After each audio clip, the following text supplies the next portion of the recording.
নমস্কার বন্ধুরা, সুপর্ণা আর্ট ক্লাসের আরও একটি নতুন পর্বে আপনাদের স্বাগত জানাই। আজকের ভিডিও থেকে জানবো আলতা পরার নিয়ম, কোন দিকে মুখ করে পরলে তা অত্যন্ত শুভ, পায়ে আলতা পরলে তা কোন কোন সৌভাগ্য বহন করে। চলুন তাহলে ভিডিওটা শুরু করা যাক। মহিলাদের সাজসজ্জার একটি অবিচ্ছেদ্য অঙ্গ আলতা।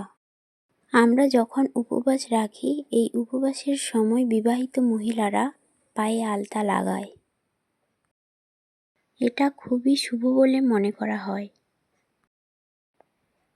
কালী পুজো, লক্ষ্মী পুজো, দুর্গা পুজো বিভিন্ন উৎসবে এই আলতা পরা শুভ বলে মনে করা হয়।